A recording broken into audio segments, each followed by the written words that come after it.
तो आज की जो कहानी है उसका नाम है विधवा का पति। ये एक ऐसी कहानी है ना जहां पहचान खो जाती है और सच सच तो कहीं बहुत गहरे दबा हुआ है।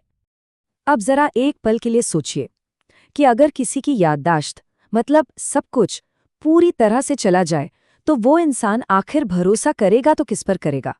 बस यही सवाल है जो इस कहानी के हीरो के सामने आकर खड़ा हो जाता है और उसकी पूरी दुनिया ही पलट कर रख देता है।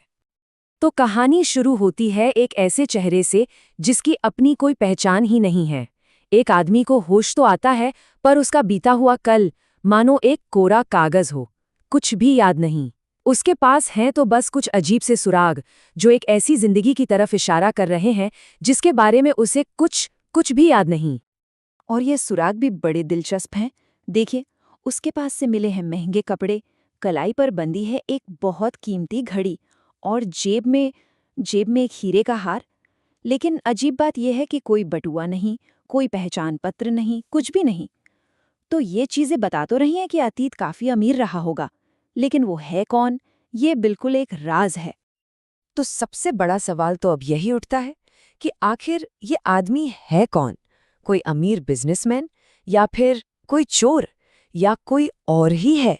और बस यही एक सवाल है जो इस पूरी कहानी को आगे लेकर जाएगा। और यहीं से ना कहानी में पहला बहुत बड़ा ट्विस्ट आता है।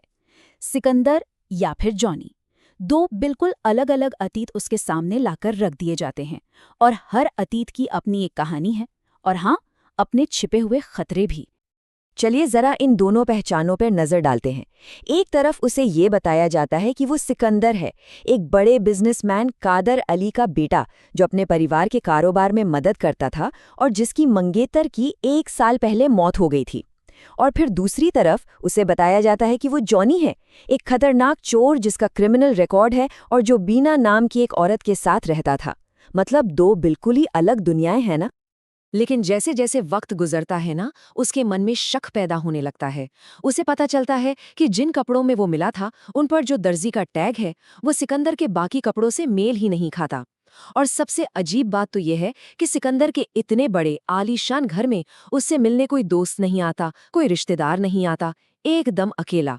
वहीं दूसरी ओर जो जॉनी वाली कहानी है वो उस हीरे के हार के रहस्य को सुलझाती हुई लगती है। उसकी दिमागी हालत बहुत नाजुक थी, जैसा कि डॉक्टर ने भी समझाया था कि उसका दिमाग एक नाजुक घड़ी की तरह है। हो सकता है एक हल्का सा झटका इसे ठीक कर दे, लेकिन अगर झटका जरा भी तेज हुआ तो ये हमेशा के लिए टूट भी सकता है। अब ये जो शक और डर का माहौल था, इसके दबाव में आकर वो एक ऐसा कदम उठाता है जो सबको चौंका देता है। वो हिंसक हो जाता है और वहां से भाग निकलता है। और ये कहानी का एक बहुत ही अहम मोड़ है, जहां उसकी उलझन उसे एक और भी ज्यादा खतरनाक रास्ते पर ले जाती है। एक विधवा का पति, जी हाँ, अपने अतीत से भागते भागते वो अनजाने में ही एक ऐसे आदमी की जिंदगी में घुस जाता है जो अब इस दुनिया में है ही नहीं। तो होता क्या है कि भागते भागते सड़क पर एक छोटा सा बच्चा उसे देखता है और जोर से चिल्लाता है, पापा। ये एक ऐसा मोड़ था जिसकी किसी ने उम्मीद नहीं की थी। और इसी बच्चे की वजह से उसे एक नई पहचान अपनाने का मौका मिल जाता है। सर्वेश, एक कैशियर जिसे महीनों पहले मरा हुआ मान लिया गया था। छिपने के लिए इससे बेहतर जगह और क्या हो सकती थी। और वो इस मौके को हाथ से जाने नहीं देता। वो सर्वेश के घर में पनाह ले लेता है और एक मरे हुए आदमी की जिंदगी जीने लगता है। लेकिन उसके मन में उन अपराधों का बोझ है जिन्हें वो याद तक नहीं कर सकता। ये नई पहचान उसे कानून से भी बचा रही थी और उसके उलझे हुए अतीत से भी। अच्छा, अब कहानी का फोकस थोड़ा बदलते हैं।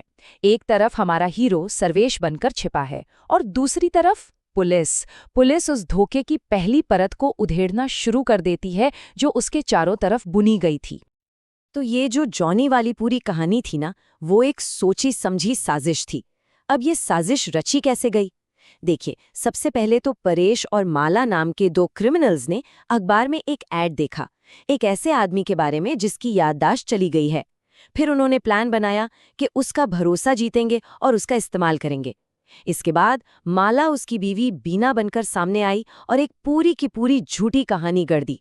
और इस कहानी को असली दिखाने के लिए उन्होंने एक दर्जी और कुछ दूसरे लोगों को पैसे भी खिलाए थे। मतलब जॉनी का किरदार, उसकी पूरी कहानी, उसका अतीत, सब कुछ शुरू से ही एक बड़ा झूठ था, एक बहुत ही चालाकी से बुना हुआ जाल। तो ये हमें वापस उसी बड़े सवाल पर ले आता है। अगर वो जॉनी नहीं था, तो फिर कौन था?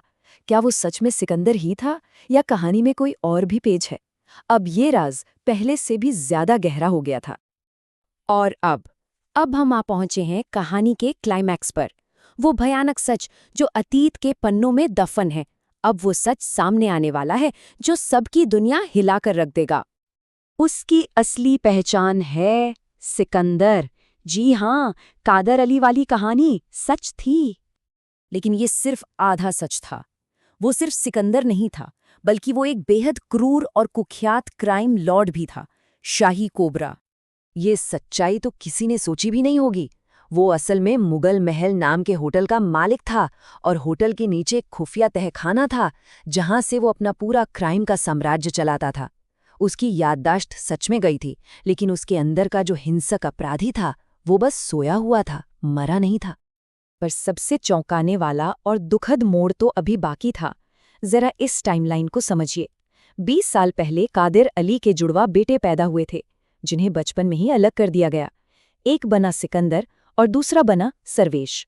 कुछ ही महीने पहले सर्वेश का मर्डर हो गया था, और आज की तारीख में याददाश्त खोने के बाद सिकंदर अनजाने में उसी भाई की जिंदगी जी रहा था जिसके बारे में उसे पता तक नहीं था। सोचिए ये कितनी दर्दनाक बात है। वो उस भाई के घर में रह रहा था, उसकी पत्नी और उसके बच्चे के साथ, जिसके होने की उससे खबर तक नहीं थी।